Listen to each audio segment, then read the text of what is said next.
스타트합니다. 3월 4일 6시 6분이고요. 오늘 꺼줘야지. 오늘 동풍 정도가 좀 불고 있는 것 같습니다. 동풍. 서해안 고속도로에서 바람 때문에 1.5톤이 전복됐다는 소식이 뉴스에서 올라왔어요. 저 서해안 쪽으로 가거든요. 서해안 고속도로는 아니지만 그보다 더 동쪽에 있는, 그죠? 청북에서 제천 시흥간 고속도로, 여기도 만만치 않게 바람이 불잖아요. 제천 시흥 바람이 많이 불고 있습니다. 화요일, 어제는 월요일, 흔히 얘기하는 이제 공휴일이 휴일에 끼면, 주말에 끼면 대체 휴일로서 어떤 직장인들이나 공무원들이 가지는 기본권, 이런 것도 그 헌법의 기본권에 관련된 건가? 헌법이 중요합니다. 네.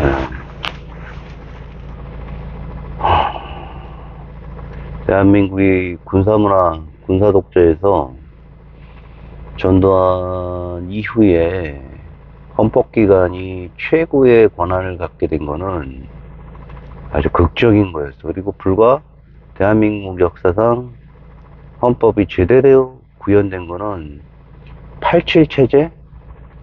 그죠? 그때 이후로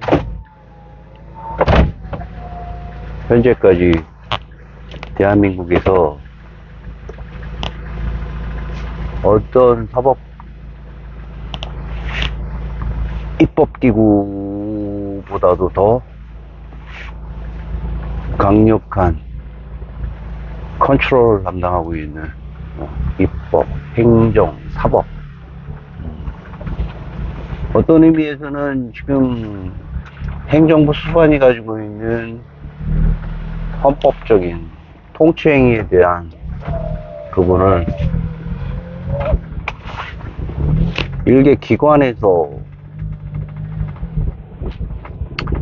이렇게 위법성을 판단해서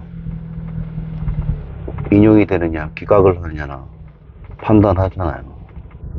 우리가 알고 있는 행정부 최고의 수반이 대통령이 가지고 있는 권한을 뺏을 수 있다는 거잖아요. 헌법화에서 우리의 사고와 행동이 공화국 안에서 주어진다는 걸 가끔가다 잊고 있는 것 같아요. 재미가 없지만 이런 부분은 우리의 삶을 정의해 주는 거기 때문에, 특히나 대한민국 민주공화국 내에서의 우리의 삶을 정의해 주는 것이기 때문에 헌법이 무엇인지, 헌법이 규정한 게 무엇인지는 알 필요가 있어요.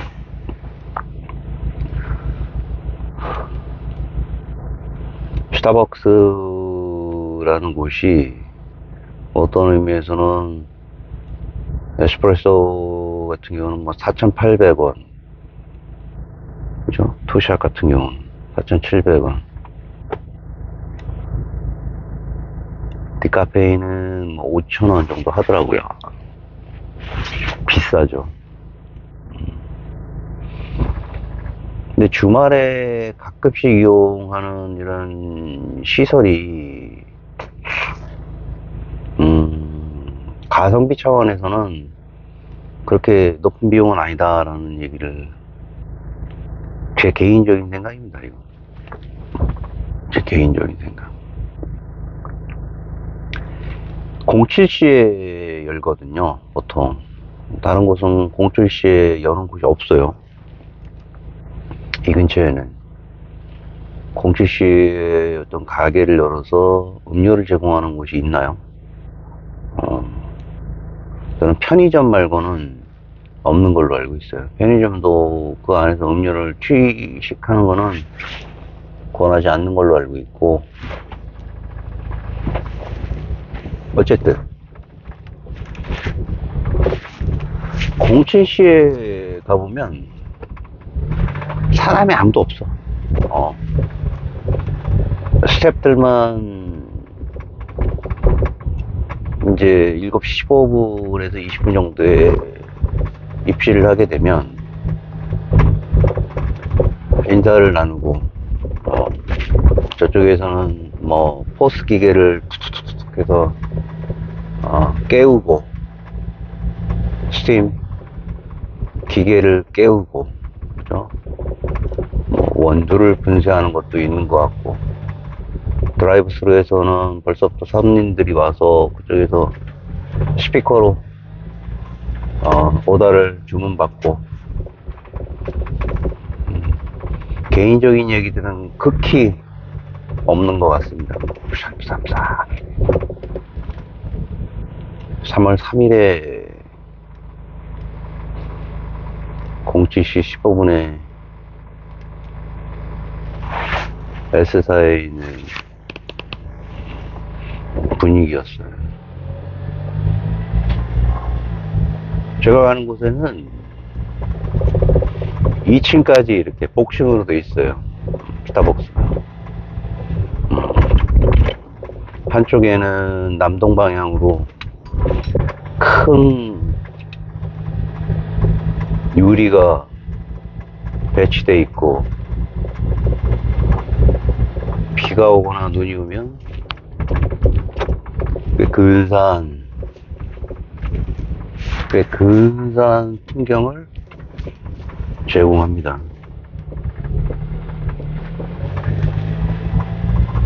가끔 센치해지게 되면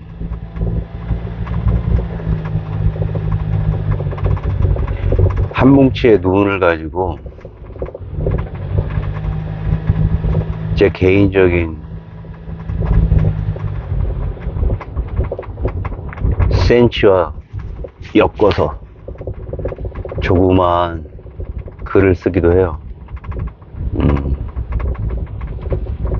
그 넓은 곳에서 한 30분에서 40분 정도 혼자 단독으로 쓰기도 해요.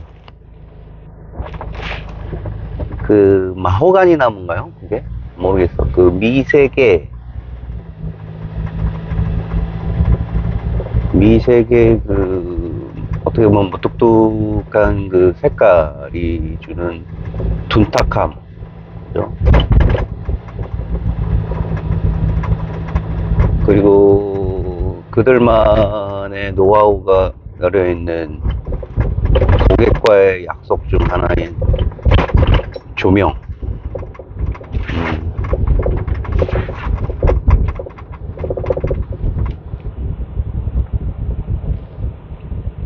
맞은편에서는 갑자기 계단에서 올라오는 뭐 스태프들이 소리도 들리기도 해요. 툭툭툭툭 그러면서 늦었다 이거지 뭐.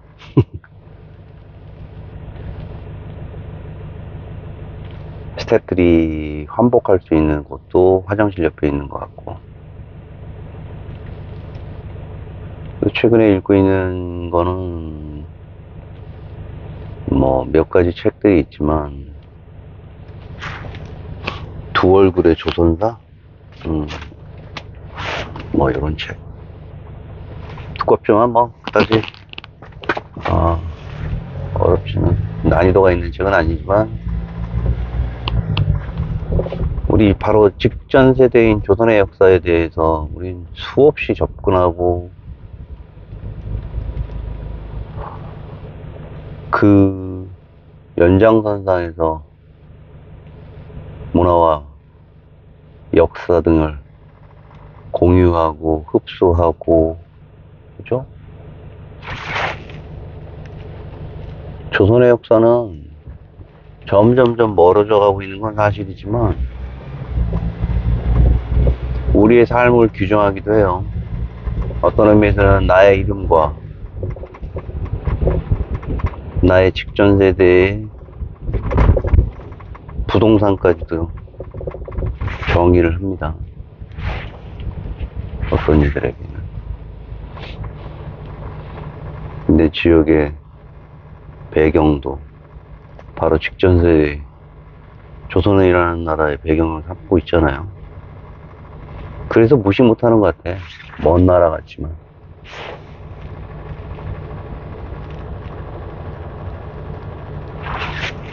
예속 논쟁이라는 게 있어요. 인조 광해군 이후 인조가 반정을 통해서 정권을 잡고, 효종이 청나라에서 왕위를 물려받기 위해서 넘어오지만 뭐 불행한 건지 어찌됐든지 일찍 그 왕위를 내려놓던가요? 인조와의 아주 극심한 갈등 속에서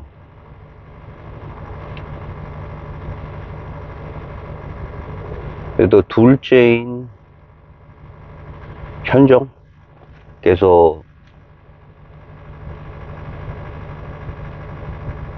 왕조를 물려받잖아요.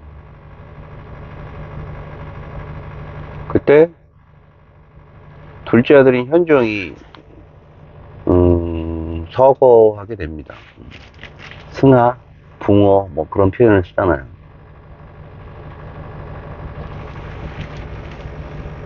직전에 송시열이라든가 이런 윤씨 가문들이 이런 예속 논쟁 등을 통해서 또 노론과 소론으로 또 나뉘기도 하고 하잖아요. 서인 동인에서.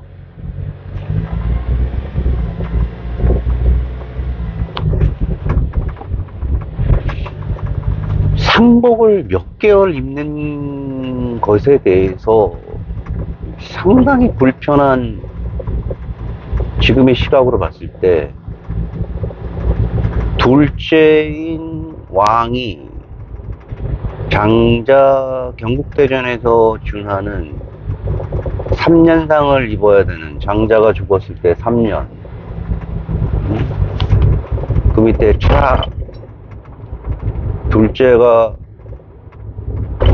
죽었을 때, 돌아가셨을 때 입는 상복의 규정이 경국대전에는 분명히 있지만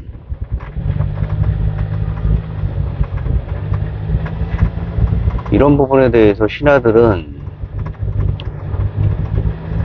일개 세상에 있는 유림과는 다르게 뭐 왕이로서 정통을 잇기 때문에 장자냐 차자냐를 떠나서 뭐 상복을 3년을 입는 게 맞다 아니다, 그는 뭐 어떤 의미에서는 왕이기도 하지만 효종의 동생이기도 하고 인조의 둘째이기도 하다라는 의미로 해서 1년을 입어야 된다, 뭐 그런 얘기들을 하고, 그리고 그 이후에 현종의 그 부인이 서거하게 되자 또 효종의 자신의 시어머니죠. 시어머니가 며느리의 죽음에 대해서 또 뭐 9개월을 입어야 되나, 뭐 6개월을 입어야 되나, 이런 부분에 대해서 굉장히 지금의 시각으로 봤을 때는 소모적인 어떤 상소를 올리고 재차 그 부분에 대해서 어떻게 대응을 해야 되는지, 축종이 이제 그런 모습을 바라보잖아요.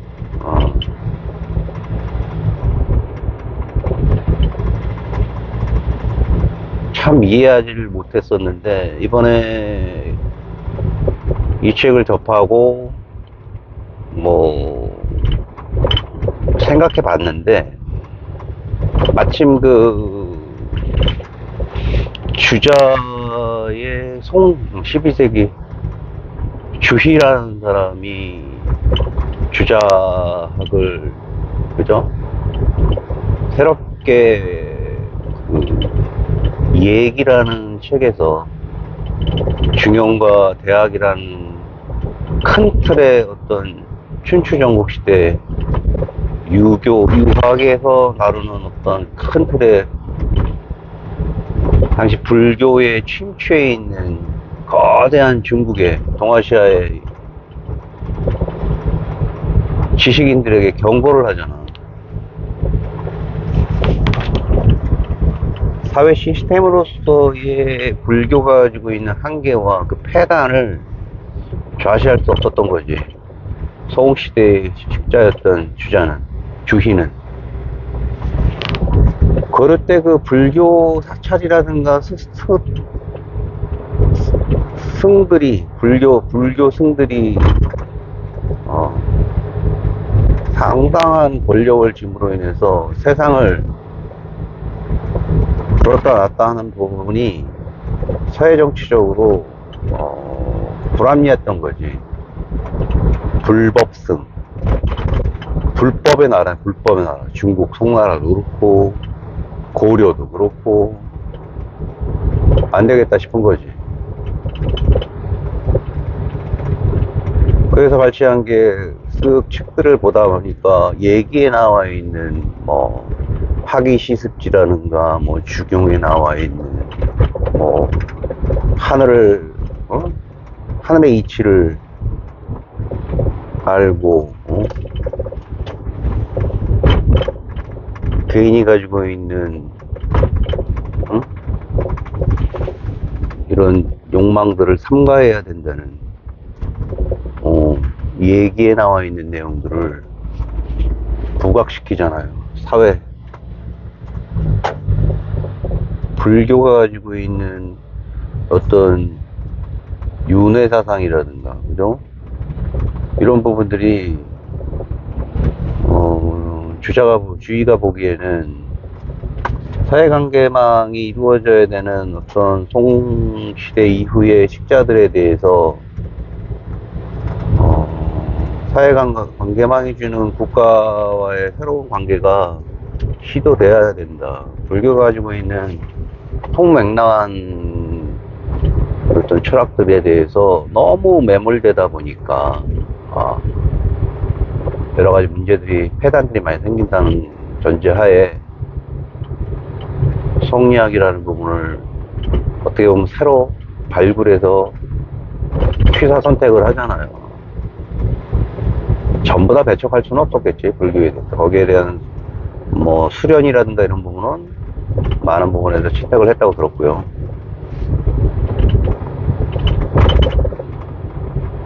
고려가 많은 부분의 성리학이 고려 말에 뭐 안향이라든가 이런 사람들 통해서 많이 들어오잖아요. 정도전이라든가. 이 책에서 보면은 조선이 가지고 있는 한계가 어떤 부분에서는 아이러니컬하게도 전 시대를 부정하는, 고려를 부정하는 선상에서 딛고 일어선 성리학의 맹종이 조선시대의 어떤 헤게모니를 쥐고 있는 사대부들, 그의 핵심을, 사상적 핵심을 지니고 있는 성리학에 대한 모순을 마구마구 이제 그려나가는 거예요. 뭐 지금 뭐 한 4분의 1 정도 읽고 나가는데, 이제 극작가고 뭐 다큐멘터리 뭐 여러 가지 부분에서 그 시나리오를 쓰고 뭐 그런 사람인 것 같은데,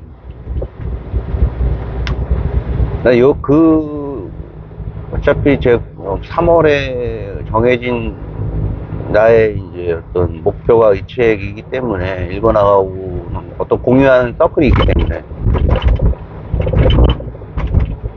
많은 부분에서 많은 사람들이 우리가 19세기에서 20세기로 넘어오는데 동아시아에서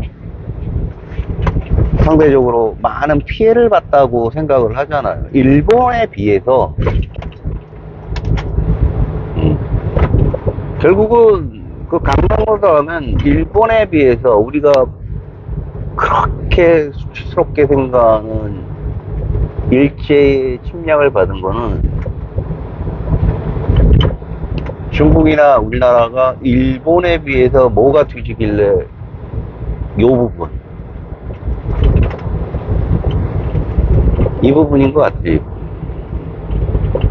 항상 사람들은 거기에 원인이 뭐 고종이나 조선이 갖고 있는 여러 가지 한계에 부딪혔기 때문에 임진왜란이나 병자호란 이후에 무너졌어야 되는 어떤 국가 시스템의 레거시가 화석화돼서 떠돌아다녔기 때문에 그 부분을 딛지 못했기 때문에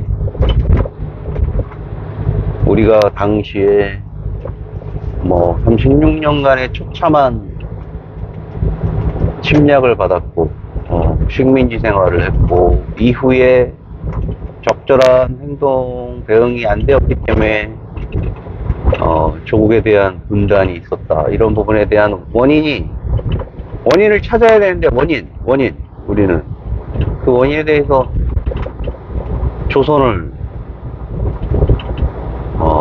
누워있는 거대하게 누워있는 600년 역사에 600년이에요. 600년 고려까지 하면은 고려 이후에 그 권문세가들은 한 3개 정도의 가문 빼고는 전부 다 승계됐다고 합니다. 안동김씨도 고려 때 아주 명망 있는 가문이었다고 하고요. 우리가 알고 있는 윤씨 가문도 있고 민씨 가문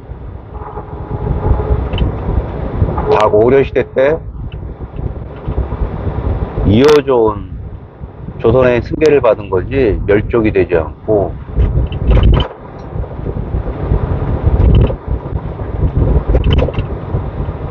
잘못 알려진 고려가 깨끗하게 무너진 상태에서 조선이 올라온 게 아니라는 거고 정도전하고 몇몇 신은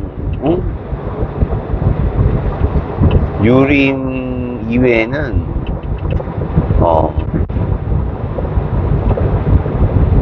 이런 어마어마한 덩어리의 그 왕조를 전부 부정하는 거야.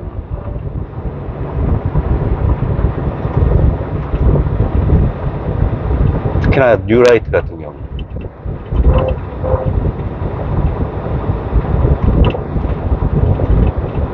뭐 부정할 수 있다 쳐도 뭐 비근한 예를 들면 좀 초라하겠지만 뭐 일본이나 뭐 유럽 등의 나라에서는 당시 우리가 이런 삽질을 할 때 조선시대 600년을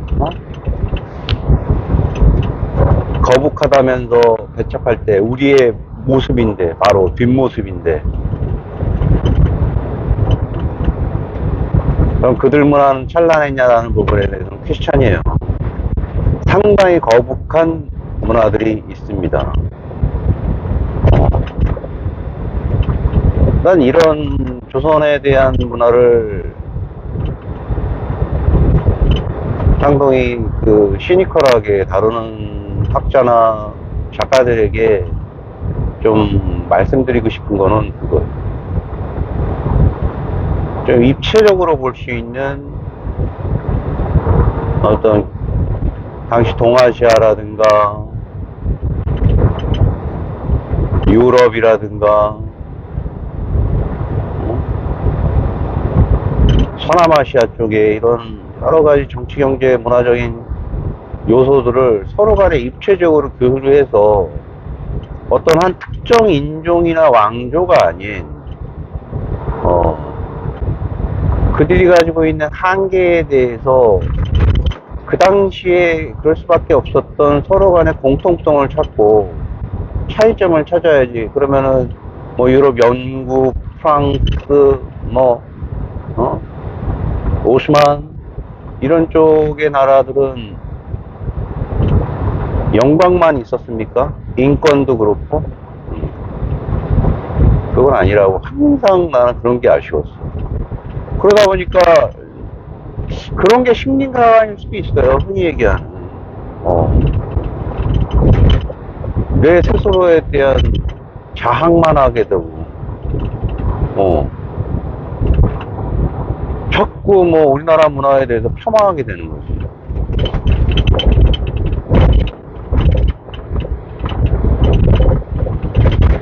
많이 벗어나야 되는 부분이 그런 부분이고, 그런 자학을 하게 되면은 괜히 나뿐만 아니라 우리 자체에 대한 단점만 부각시키게 되는 거예요.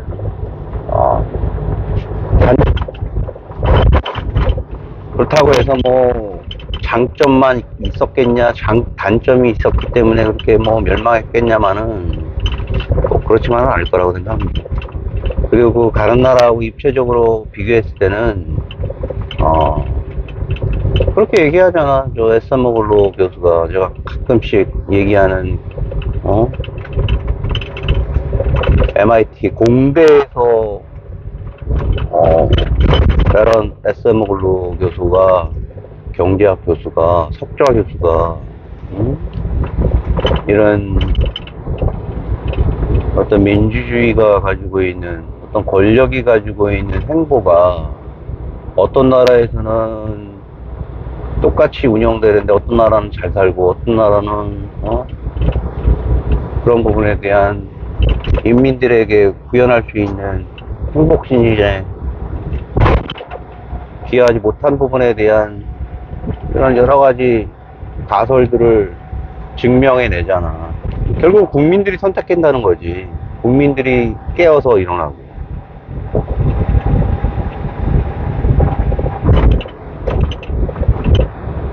뭐 자세한 얘기는 뭐 또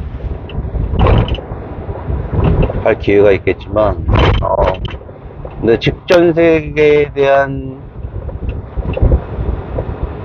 어떤 정체성을 부정한다는 거는 현재의 나를 부정하는 것이다라고 생각을 하면서 그런 부분에 대해서 주의가 필요하지 않나 싶습니다. 그리고 새로운 걸 또 제시할 줄도 알아야지. 이런 800페이지가량 되는 책에서 600페이지? 반성만 있을, 과거에 대한 부정만 있을 것이냐 라는 부분에 대한 상당히 좀 우울함감을 갖고 책을 넘겨볼 겁니다. 그런 헛수고는 하지 않기를 바라면서 이상 오늘 방송을 끝냅니다. 산타였습니다.